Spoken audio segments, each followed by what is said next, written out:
Hey team, Luke at Crusader Machining here. Do you run or own or work at a machine shop and you're looking to save a few bucks?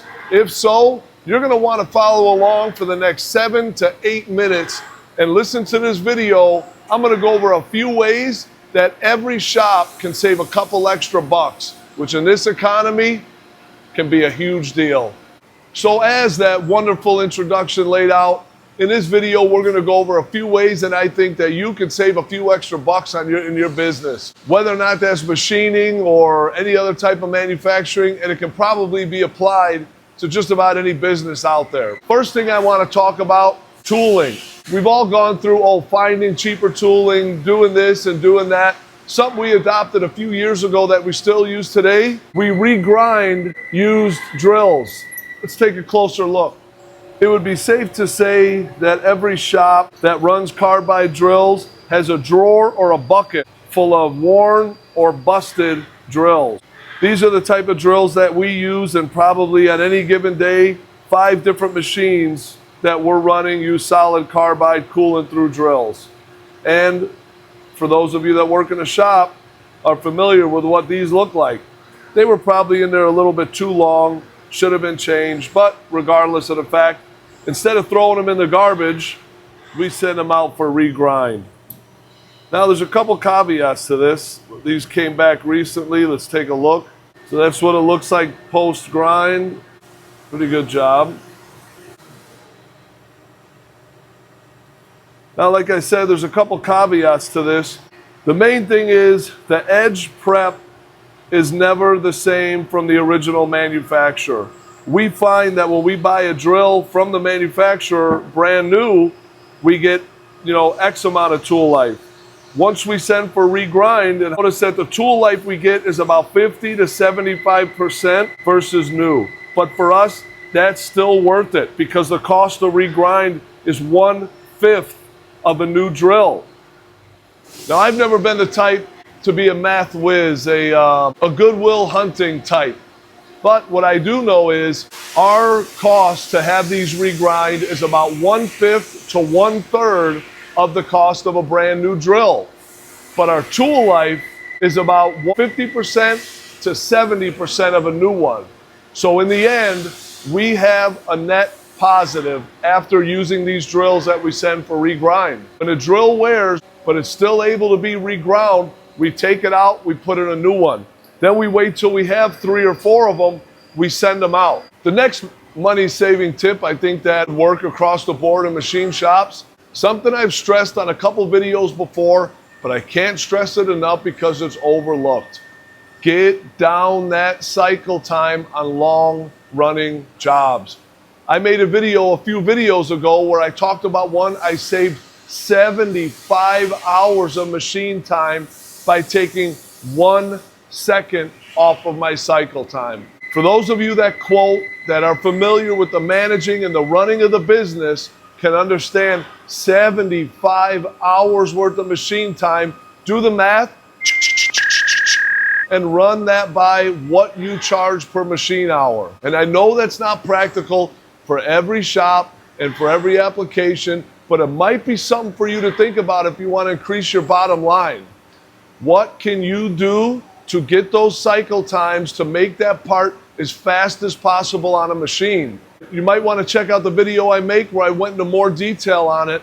But if you're doing long running jobs where you're running a part that's going to be on a machine for say 100 hours, if you could knock that down from 100 hours to 85 or 90 hours, that's 10 to 15 hours of machine time that's saved. Not only do you save that machine rate, but you also get to open up that machine for the next job in line. So it'll clear up your schedule, but the biggest thing, you're going to save that machine time and your payroll dollars. Last but not least, and probably my favorite that we've done, is using eBay. Not only do we buy from eBay, but we also sell on eBay. I'm sure that if you're watching this right now and you work, run, or own a machine shop, and you were to open up one of your tool drawers, there's tools in there that have been sitting for years. At least that's how it was with us. Precious shelf space and precious drawer space that was taken up by obsolete or old tools. It's a two-part win. Somebody out there would want to buy that tool for a discounted price, but also you can try to get some of that money back on what you spent for it by selling it on eBay. Not only do you make a couple bucks, but it also helps another shop owner out there or someone who's running a shop save a few bucks. That's why we love doing it. eBay is great. Let's take a look.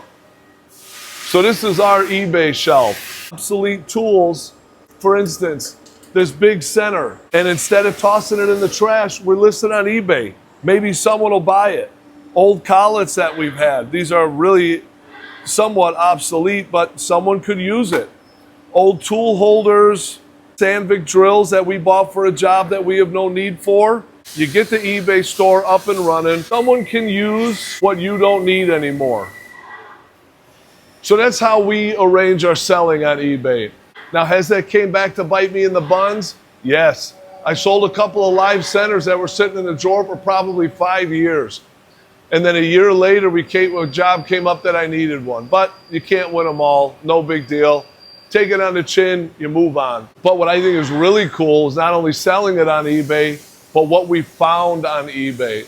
The price of tooling must have gone up triple from like 2005 or 2010 or something like that. It's amazing how much more expensive everything is. We were looking at drills, for example, an indexable drill, insert drill. Go to our tool distributor, see how much it is. The price was unbelievable. My dad said, hey, check on eBay. And I did, and I found one. I'm like, man, what else can I get on here? So I found a whole bunch of different stuff. Some of it was 75% cheaper, and it was brand new or nearly brand new.